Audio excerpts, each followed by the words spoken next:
नमस्कार दोस्तों, मैं हूं दिनेश गौतम। नवनिर्माण एकेडमी में मैं आपका स्वागत करता हूं। आज की क्लास में हम संविधान में मित्रों शुरू कर रहे हैं राष्ट्रपति पर महाभियोग। जब मैंने राष्ट्रपति पढ़ाया था तो उसमें महाभियोग को मैंने दोबारा पढ़ाने के लिए कहा था। तो हम लोग शुरू करते हैं आज का टॉपिक, राष्ट्रपति पर महाभियोग। देखिए, जो सबसे पहली चीज़ इसके बारे में समझनी है हमको, वो ये समझनी है कि जो महाभियोग है वो कौन संविधान के अनुच्छेद, पहली बात जो समझनी है, महाभियोग को संविधान के अनुच्छेद 56 और अनुच्छेद 61 दोनों में दिया गया है। पहली बात ये समझनी है। दूसरी बात इसमें ये समझनी है कि अनुच्छेद 56 में कहा गया है कि यदि राष्ट्रपति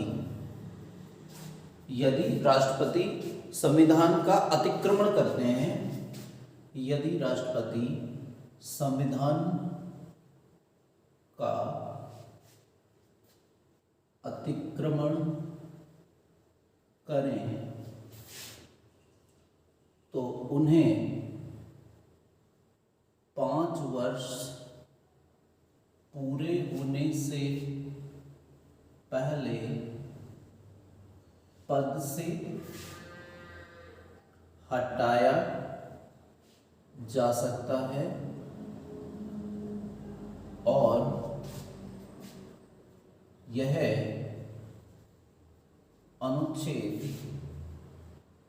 61 में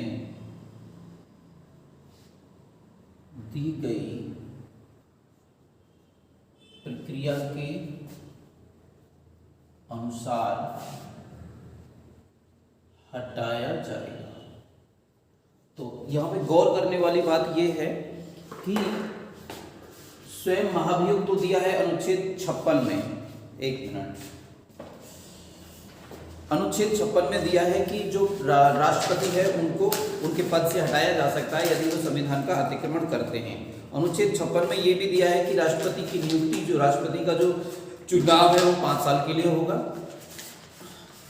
यदि राष्ट्रपति संविधान का अतिक्रमण करते हैं तो उन्हें 5 साल से पहले भी हटाया जा सकता है और वह जो क्रिया होगी वह अनुच्छेद 61 में दी है।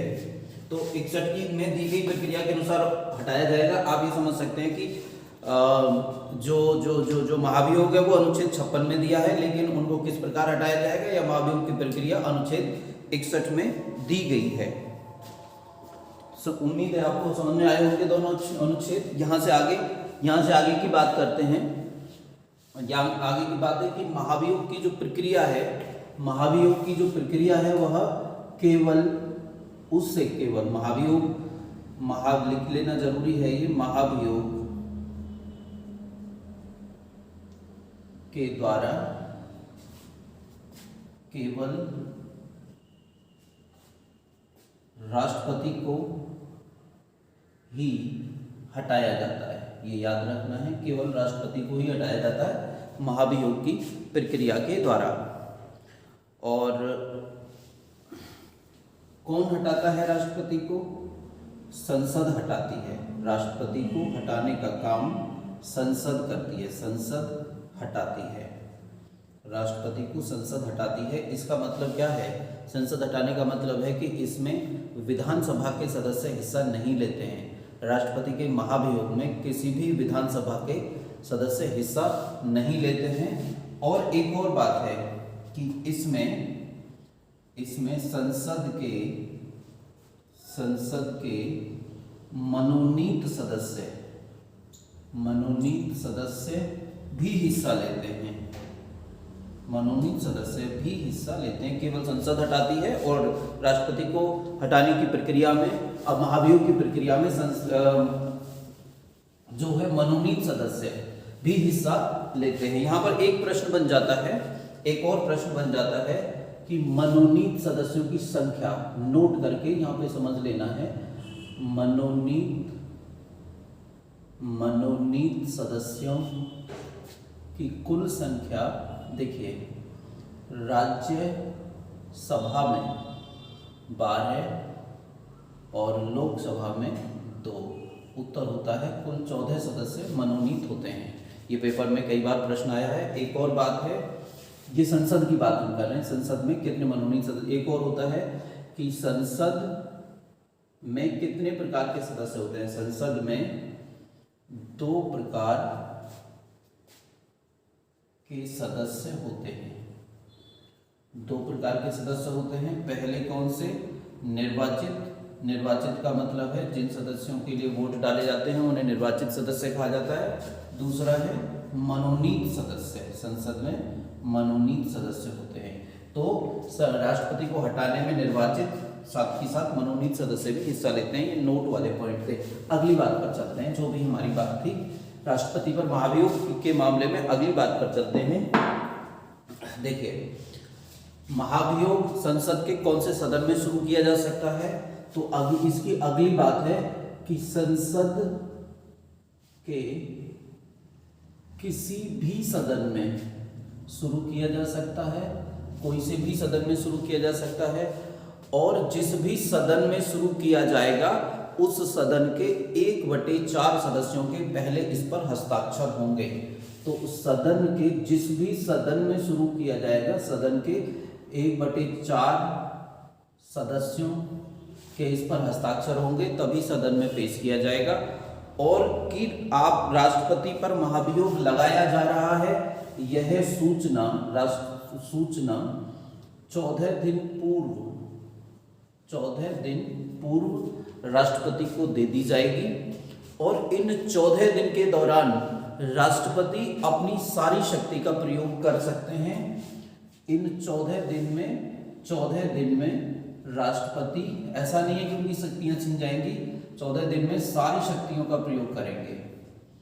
राष्ट्रपति अपनी सारी शक्तियों का प्रयोग कर सकते हैं और इन 14 दिन में वो अपनी तैयारी कर लेते हैं, स्वयं या अपने प्रतिनिधि के माध्यम से अपनी बात को सदन में रखवाते हैं। अब ये सदन में चला गया, राष्ट्रपति को पता चल गई, अब ये सदन में पास किया जाएगा। तो अब ये पास कैसे होगा? कैसे पास होगा? महाभियोग किस प्रकार से पास किया जाता है? महाभियोग को प्रत्येक सदन के कुल सदस्य संख्या के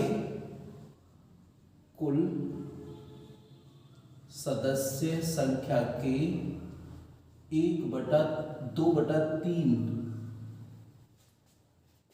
बहुमत से पास किया जाता है। बहुमत से पास किया जाता है प्रत्येक सदन में, हर सदन में 2/3 बहुमत से इसे पास किया जाता है। मनोनीत सदस्य भी इसमें हिस्सा लेते हैं। और महाभियोग एक अर्ध न्यायिक प्रक्रिया है। महाभियोग एक अर्ध न्यायिक प्रक्रिया है।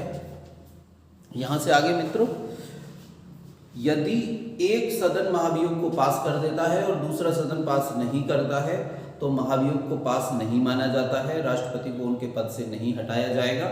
यदि दोनों सदन, एक सदन पास कर देता है और जिस दिन दूसरा सदन भी पास कर देगा उसी दिन राष्ट्रपति के पद को खाली माना जाएगा। एक और बात कि राष्ट्रपति को हटाने में अर्थात महाभियोग की प्रक्रिया में संसद की संयुक्त बैठक नहीं कराई जाती है। संयुक्त बैठक नहीं कराई जाती है। संयुक्त बैठक का प्रावधान नहीं है। इसका कारण ये है कि लोकसभा में अधिक सदस्य होते हैं, इसलिए लोकसभा अपने निर्णय को मनवा सकती है। इसलिए अगर यहाँ पर लोग संयुक्त बैठक की व्यवस्था होगी तो लोकसभा अपने निर्णय को मनवा सकती है, क्योंकि वहाँ पे ज़्यादा सदस्य होते हैं। इसलिए राष्ट्रपति को हटाने में दोनों सदनों का, लोकसभा और राज्यसभा का बराबर का योगदान है। महाभियोग प्रक्रिया चलने के दौरान राष्ट्रपति अपनी सारी शक्तियों का उपयोग कर देते हैं। मित्रों, उम्मीद है आपको ये टॉपिक समझ में आया होगा। अगले टॉपिक के लिए हम लोग दोबारा से वीडियो बनाएंगे। आप हमारी वीडियोज़ को लाइक करें, शेयर करें और सब्सक्राइब करें। धन्यवाद।